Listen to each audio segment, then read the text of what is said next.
Verizon isn't just getting one exclusive from the land of Motorola, but rather two phones with big batteries. While the Droid Turbo may second have stolen Verizon-Motorola's event in New York City.But DROID MAXX 2. That's all about max value in the mid-range category. Design. Holding the Droid Turbo 2 and DROID MAXX 2 side by side, it's really hard to differentiate the two, mainly because they employ nearly the same design language. What set the DROID MAXX 2 apart, however, is that it's a little bit easier to handle with the hand due to its slightly smaller footprint, offering effortless one-handed operation in the process.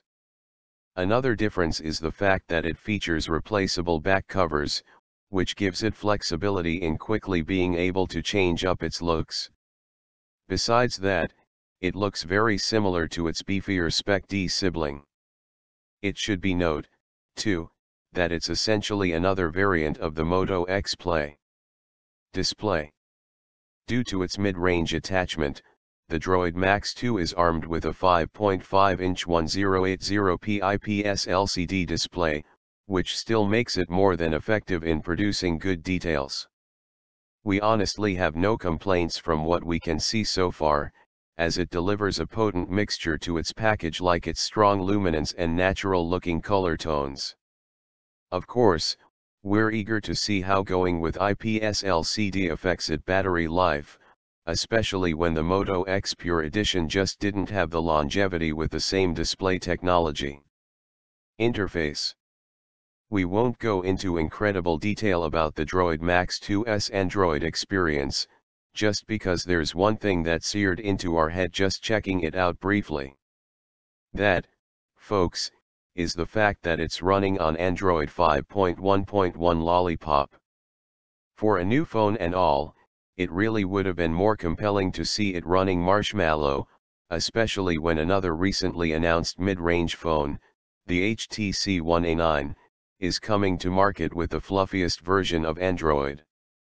Despite that, there doesn't appear to be anything drastically different with the experience here, as it looks and feels almost identical to last year's custom experience with the Droid Turbo. We continue to see that in the form of the weather widget on the home screen, which has been a constant figure in Verizon's Droid line. Beyond that, it clearly shares many similarities to the Moto X Pure Edition, like how we can twist the phone a couple of times to launch the camera app. Processor and memory.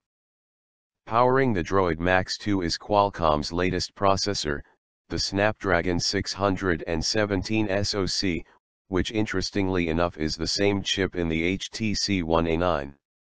This octa-core configuration is paired with 2 GB of RAM, giving it enough superficial responsiveness for basic things from our cursory look. However, if the HTC One A9 is any indication, we're a bit skeptical about its graphics processing performance. Again, however, we'll have to do some further testing to validate our concerns.